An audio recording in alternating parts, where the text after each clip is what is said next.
ಇವತ್ತು ನಾವು ಲಗ್ಗೆರೆಯಲ್ಲಿ ಶಿವಗಣಪತಿ ದೇವಸ್ಥಾನ ಭಾಗ್ಯಲಕ್ಷ್ಮಿ ಭಾಗ್ಯಮ್ಮ ಮನೆಗೆ ಡೆಮೋ ಕೊಡಕ್ ಬಂದಿದ್ವಿ. ವೆಲ್ಕಮ್.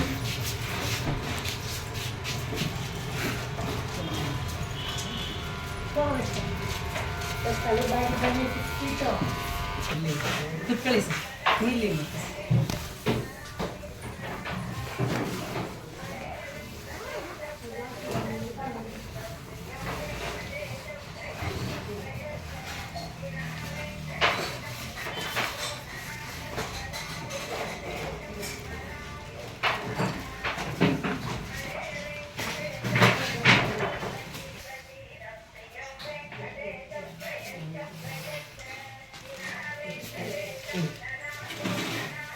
ಕೆಡವನ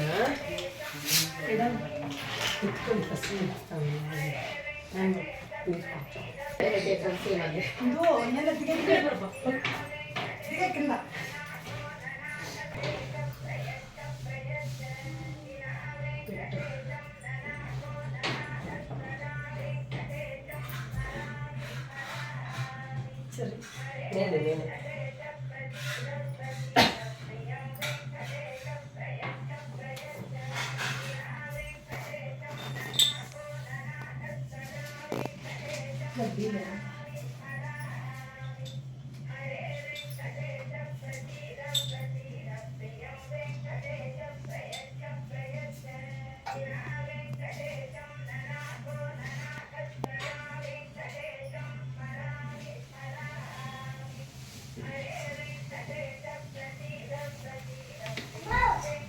ಸರಿ ಮೇಲೆ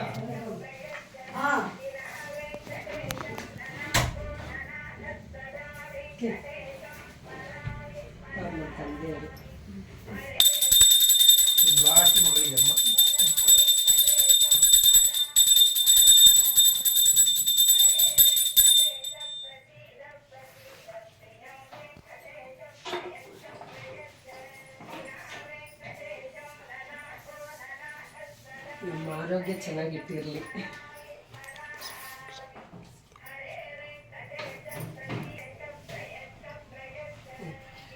ನಮಸ್ತೆ ಅಮ್ಮ. ಸೆಜ್ಜುನಿಗೆ ಬರ್ತಾ ಇದ್ದೀರಾ? ಎಷ್ಟು ದಿನದಿಂದ ಬರ್ತಾ ಇದ್ದೀರಾ ನೀವು? ಅಮ್ಮ 3 ತಿಂಗಳಾಯ್ತು. 3 ತಿಂಗಳಾಯ್ತಾ? 3 ತಿಂಗಳಿಂದ ಬರಕ್ ಮುಂಚೆ ನಿಮಗೆ ಯಾರು ಹೇಳಿದ್ದು ಇಲ್ಲಿಗೆ ಬರ್ಲಿಕ್ಕೆ ಅಂತ? ಮನೇಲಿ ಬಾಡಿಗೆಗಿದ್ರು ಪುಟ್ಟಮ್ಮ ಅಂತ, ಅವ್ರು ಹೇಳಿದ್ರು. ಸರಿ ಹೆಂಗಿದೆಯೋ ನೋಡೋಣ ಅಂತ ಬಂದೆ. ನನಗೇನೋ ಮನಸ್ಸಿಗೆ ಪರವಾಗಿಲ್ಲ ಅನಿಸ್ತು. ಬಂದಿದ್ದು ಮಾರನೇ ದಿವಸನೇ ನಮ್ಮ ಮಗಳಿಗೆ ಫೋನ್ ಮಾಡಿ ಹೇಳಿದೆ, ಅಮ್ಮ ಇಲ್ಲಿ ಫ್ರೀ ಟ್ರೀಟ್ಮೆಂಟ್ ಇದೆ, ಚೆನ್ನಾಗಿದೆ, ಚೆನ್ನಾಗಿ ನೋಡ್ಕೊತಾರೆ, ಬನ್ನಿ ಅಂತ ನಮ್ಮ ಮಗಳಿಗೆ ಹೇಳಿದೆ. ನನ್ನ ಮಗಳು ಬರ್ತಾ ಇದ್ದಾರೆ. ನೀವು ಬರಕ್ ಮುಂಚೆ ಏನೆಲ್ಲ ಪ್ರಾಬ್ಲಮ್? ಮಂಡಿ ನೋವಿತ್ತು, ಸೊಂಟ ನೋವಿತ್ತು. ಆ ಮಂಡಿ ನೋವು ಸೊಂಟ ನೋವಿಂದ ಕಾಲು ಹೆಜ್ಜೆ ಇಡಕ್ಕೆ ಆಗ್ತಾ ಇರ್ಲಿಲ್ಲ. ಅಲ್ಲಿಗೆ ಬಂದ ಮೇಲೆ ನನಗೆ ಪರವಾಗಿಲ್ಲ, 90% ಕಮ್ಮಿ ಆಗಿದೆ. 90%? 2 ತಿಂಗಳ ಮೇಲೆ 10 ದಿವಸ ಆಯ್ತು. ಅದೇ ಬಂದಿದ್ದ ಒಂದು 11ನೇ ತಾರೀಕು ನಾನು ಜಾಯ್ನ್ ಆಗಿದ್ದು. ಅಂದ್ರೆ ಅಲ್ಲಿ ಬಂದ್ಮೇಲೆ ನಿಮ್ ಮಂಡಿ ನೋವು ಕಮ್ಮಿ ಆಗಿದೆ, ವೆಯ್ಟ್ ಲಾಸ್ ಆಗಿರೋದ್ರಿಂದ? ವೆಯ್ಟ್ ಲಾಸ್ ಆಗಿದೆ, 4 kg ಕಮ್ಮಿ ಆಗಿದ್ದೀನಿ. 4 kg ಕಮ್ಮಿ? 78 ಇದ್ದೆ, 74 ಬಂದಿದ್ದೀನಿ. ಅಂದ್ರೆ ಏನೋ ನೀವು ಡಯಟಿಂಗ್ ಇಲ್ದೇನೆ ಏನು ಕಷ್ಟ ಪಡ್ದೇನೆ ನೀವು 4 kg ವೆಯ್ಟ್ ಲಾಸ್ ಆಗಿದ್ರ. ಈ ರೀತಿ ಯಾವ್ದಾರ ಬೇರೆ ಆಪ್ಷನ್ ಸಿಕ್ಕಿತ್ತ ನಿಮ್ಗೆ ಈ ರೀತಿ ವೆಯ್ಟ್ ಲಾಸ್? ಇಲ್ಲ ಇಲ್ಲ, ನಮ್ಗೆಲ್ಲ ಸಿಕ್ಕಿರ್ಲಿಲ್ಲ ಅಲ್ವಾ? ಬರ್ತಾ ಇದ್ದೆ. ಒಂದು 15 ದಿವಸಕ್ಕೆ ತಿಂಗಳಿಗೊಂದ್ಸಲ ಹೋಗೋದು, ಇಂಜೆಕ್ಷನ್ ಹಾಕಿಸ್ಕೊಳ್ಳೋದು, ಮಾತ್ರೆ ನುಂಗೋದು, ಹಿಂಗೆ ಆಗೋಗ್ಬಿಟ್ಟಿತ್ತು ನನ್ನ ಕಾಲ. ಈಗ ಅಲ್ಲಿಗೆ ಬಂದ ಮೇಲೆ ಯಾವುದೇ ತೊಂದರೆ ಇಲ್ಲ, ನನಗೆ ನೋವು ಕಮ್ಮಿ ಆಗಿದೆ. 4 ಫ್ಲೋರ್ ಮೆಟ್ಟಲ್ಲ. ಅವಾಗೆಲ್ಲ 1 ಫ್ಲೋರ್ ಹತ್ತಕ್ಕೆ ನನಗೆ ಕಷ್ಟ ಆಗ್ತಾ ಇತ್ತು. 4 ಫ್ಲೋರ್ 4 ಸಲ ಹತ್ತಿ ಹೇಳ್ತೀನಿ, ಬೆಳಗ್ಗೆಯಿಂದ ಸಂಜೆ ತನಕ. ಮನೆ ಕಟ್ತಾ ಇದೀವಲ್ಲ, ಕೆಲಸ ಜಾಸ್ತಿ ಇದೆ. ಖುಷಿ, ಭಾರಿ ಖುಷಿ ಅಲ್ವಾ? ಯಾಕೆಂದ್ರೆ ಮೆಟ್ಲು 1 ಫ್ಲೋರ್ ಹತ್ತಕ್ಕೆ ಆಗ್ತಿಲ್ಲ, 4 ಫ್ಲೋರ್ ಹತ್ತೀವಿ ಅಂದ್ರೆ ಒಂಥರ ಮನ್ಸಿಗೆ ಒಂಥರ ಅದು 4 ಸಲ ಹತ್ತಿ ಹೇಳ್ತೀನಿ, ಏನು ತೊಂದರೆ ಇಲ್ಲ. ಮಂಡಿ ನೋವು ಅಷ್ಟು ಕಾಣಿಸಲ್ಲ ಇವಾಗ? ಅಷ್ಟೊಂದಿಲ್ಲ, ಇದೇ ಮಂಡಿ ನೋವು ಆದ್ರೆ ಕಮ್ಮಿ. ಮಂಡಿ ನೋವಿಗೆ ಎಷ್ಟೆಲ್ಲ ಖರ್ಚು ಮಾಡ್ತಿದ್ರಮ್ಮ ನೀವು? ಅದೇ ತಿಂಗಳಿಗೊಂದ್ಸಲ ಹೋಗಿ ಇಂಜೆಕ್ಷನ್ ಹಾಕಿಸ್ಕೊಂಡು ಮಾತ್ರೆಗಳು ಇಸ್ಕೊಂಡು ಬರ್ತಾ ಇದ್ದೆ. ತಿಂಗಳ ಹೋದಾಗ 500 ಇದ್ದೇ ಇರುತ್ತಲ್ಲ ಬೆಂಗಳೂರಲ್ಲಿ.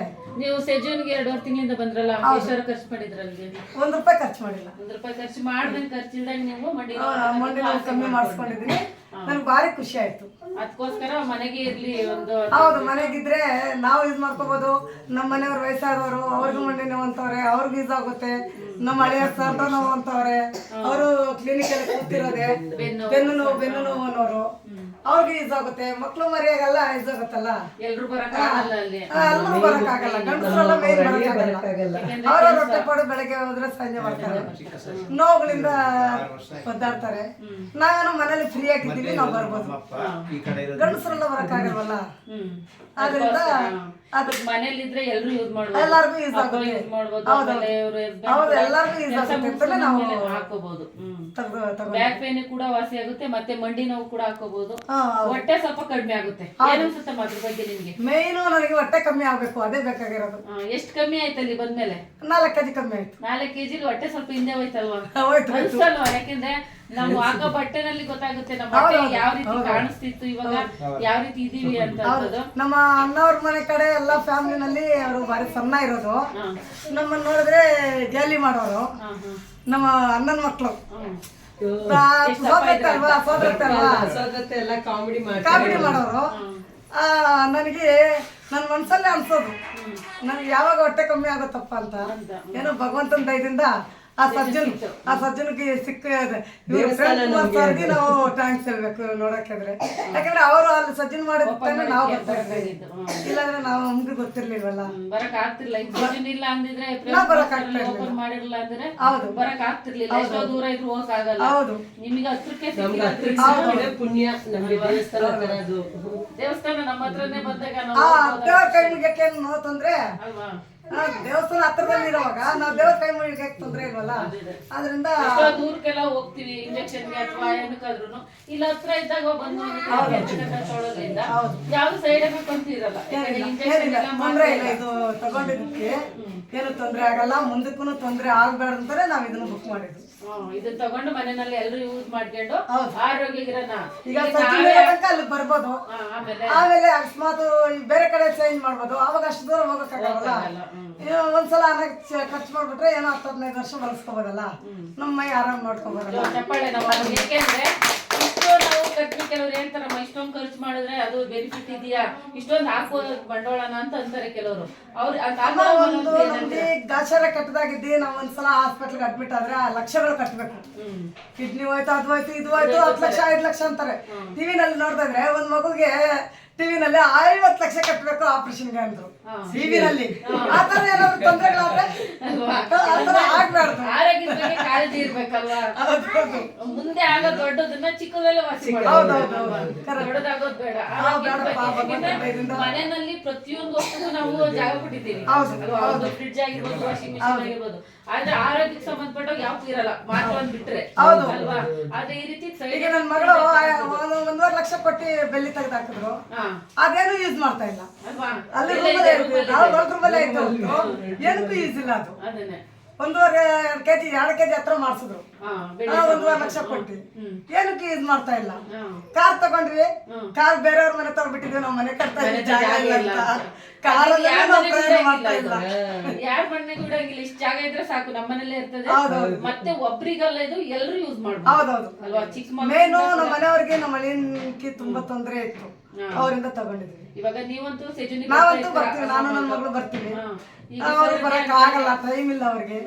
ಆದ್ರಿಂದ ಇಲ್ಲ, ನಾನು ಅಲ್ಲಿಗೆ ಬಂದ್ಬಿಟ್ರೆ ಅವ್ರು ನೋಡ್ಕೋಬೇಕಲ್ಲ, ಇಲ್ಲಿ ಕೆಲಸ ನಡೀತದೆ. ನಾವಿಬ್ರು ಮಾತ್ರ ಆರೋಗ್ಯವಾಗಿದ್ರೆ ಸಾಲದು, ನಮ್ಮ ಯಜಮಾನ್ರು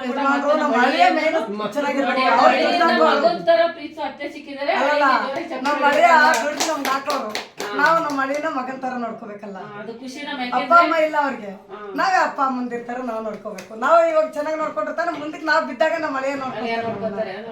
ಯಾಕೆಂದ್ರೆ ಈ ಕಾಲದಲ್ಲಿ ಮಕ್ಕಳನ್ನ ನೋಡ್ಕೊಳ್ಳೋದು ಕಷ್ಟ. ಕೆಲವರು ಹಳಿಗಳು ಈಗ ಅಪ್ಪ ಅಮ್ಮನ್ನ ನೋಡ್ಕೊಳ್ಳೋದು ಕಷ್ಟ ಇರ್ತದೆ. ನಾನು ಕೇರ್ಲೆಸ್ ಮಾಡ್ತೀನಿ ಹೊತ್ತು ನಮ್ಮ ಹಳಿಯಿಂದಿರ್ನ ನಾನು ಅಂದ್ರೆ ನಿಮ್ಮ ಹಳೆಯನ ಪುಣ್ಯ ಮಾಡಿದ್ರೆ ನೀವು ಪುಣ್ಯ ಮಾಡಿದ್ರ. ಯಾಕೆಂದ್ರೆ ಹಳಿಗೋಸ್ಕರ ನೀವು ತಗೊಂಡಿದ್ರೆ ಹಳಿಯ ಕೂಡ ನಿಮ್ಗೆ ಸೇವೆ ಮಾಡಕ್ ಕೂಡ ಅವರು ನಿಮ್ಮ ತಾಯಿ ತರ ಅವ್ರನ್ನ ನಿಮ್ಮನ್ನ ಒಳ್ಳೆ ಹಳಿಯಿಂದಿರ ಸಿಕ್ಕಿದ್ದಾರೆ. ಯಾರು ತೊಂದ್ರೆ ಇಲ್ಲ ನಮ್ಗೆ. ಹಳಿಯಿಂದಿರ ಬಗ್ಗೆ ಅದಿಸ್ಕೊಂಡ್ ಬಾ, ನಿಮ್ಮ ಅಮ್ಮನ ಮನೇಲಿ ಇದಿಸ್ಕೊಂಡ್ ಬಾ ಅಂತ ಈಗ ರಗಲ ಮಾಡೋರು ಇದ್ದಾರೆ.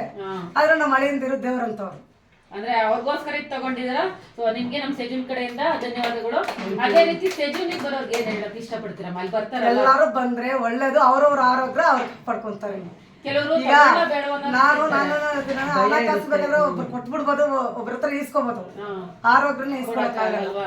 ಈಗ ಕೆಲವ್ರು ಇರ್ತಾರೆ ಅರೆ ಮನ್ಸಲ್ಲಿದ್ದಾರೆ, ಅಂದ್ರೆ ತಗೊಳ್ಳೋ ಬೇಡವೋ ಅನ್ನೋ ರೀತಿ ಇರ್ತಾರಲ್ಲ, ಅವ್ರಿಗೆ ಏನ್ ಹೇಳಕ್ ಇಷ್ಟಪಡ್ತಾರೆ? ಇಷ್ಟು ದುಡ್ಡು ಹಾಕಿದ್ರೆ ನಮಗೆ ಬೆನಿಫಿಟ್ ಇದೆಯಾ? ಬೆನಿಫಿಟ್ ಬೇಜಾನಿದೆ, ಆದ್ರೆ ಅವ್ರ ಸೌಕರ್ಯ ನಾವ್ ಹೇಳಕ್ ಆಗಲ್ವಲ್ಲ. ಮನೆ ಹಾಕ್ರಿ ಮನ್ಸಿರುತ್ತೆ, ದುಡ್ಡಿದೆ ಮನ್ಸಿರುತ್ತೆ, ಆದ್ರೆ ಹಾಕ್ಲೋ ಬೇಡವೋ ಅನ್ನೋ ಮನ್ಸಿರುತ್ತದಲ್ಲ ಅಂತವ್ರಿಗೆ ಅದು ನಾವ್ ಹೇಳಕ್ ಆಗಲ್ಲ ಅವ್ರಿಗೆ. ಅವ್ರಿಗೆ ಬುದ್ಧಿ ಉಪಯೋಗಿಸಿ ನಾವ್ ಈಗ ಐಟಮ್ ತಗೊಂಡ್ರೆ ನಮ್ಗೆ ಒಳ್ಳೇದಾಗುತ್ತೆ ಅಂತ ಅವ್ರು ತಗೊಂಡ್ರೆ ತಗೋಬಹುದು. ನಾವು ಬಲಿಂತ ಮಾಡಕ್ಕಾಗಲ್ಲ. ನಮ್ಗೆ ಇಷ್ಟ ಆಯ್ತು. ದುಡ್ಡು ಇರ್ತಕ್ಕಂಥವ್ರು ಒಂದ್ ಮನೆಗೆ ತಗೊಳೋದ್ರಿಂದ ನಷ್ಟ ಇಲ್ಲ ಅಲ್ವಾ? ಆ ರೀತಿ ಹೇಳ್ಬೋದು ಅವ್ರಿಗೆ. ಅದು ಮಾತ್ರ ಖಂಡಿತ ನಾನು ಹೇಳ್ತೀನಿ.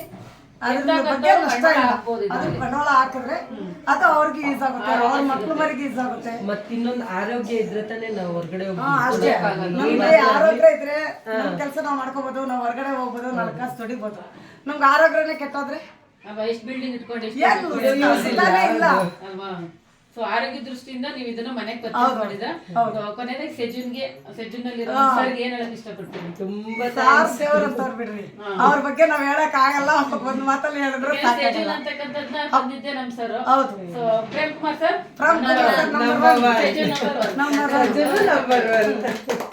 ಭಾಗ್ಯಮ್ಮನ ಕೂಡ ನಂಬರ್ 1, ಯಾಕೆಂದ್ರೆ ಆರೋಗ್ಯಕ್ಕೋಸ್ಕರ ಮಕ್ಕಳಿಗೆ ಅಳಿಂಗೆ ಯಜಮಾನ್ರಿಗೋಸ್ಕರ ತಗೊಂತಿದಾರಲ್ಲ. ಸೊ ನಮ್ ಭಾಗ್ಯಮ್ಮನ ನಂಬರ್ 1.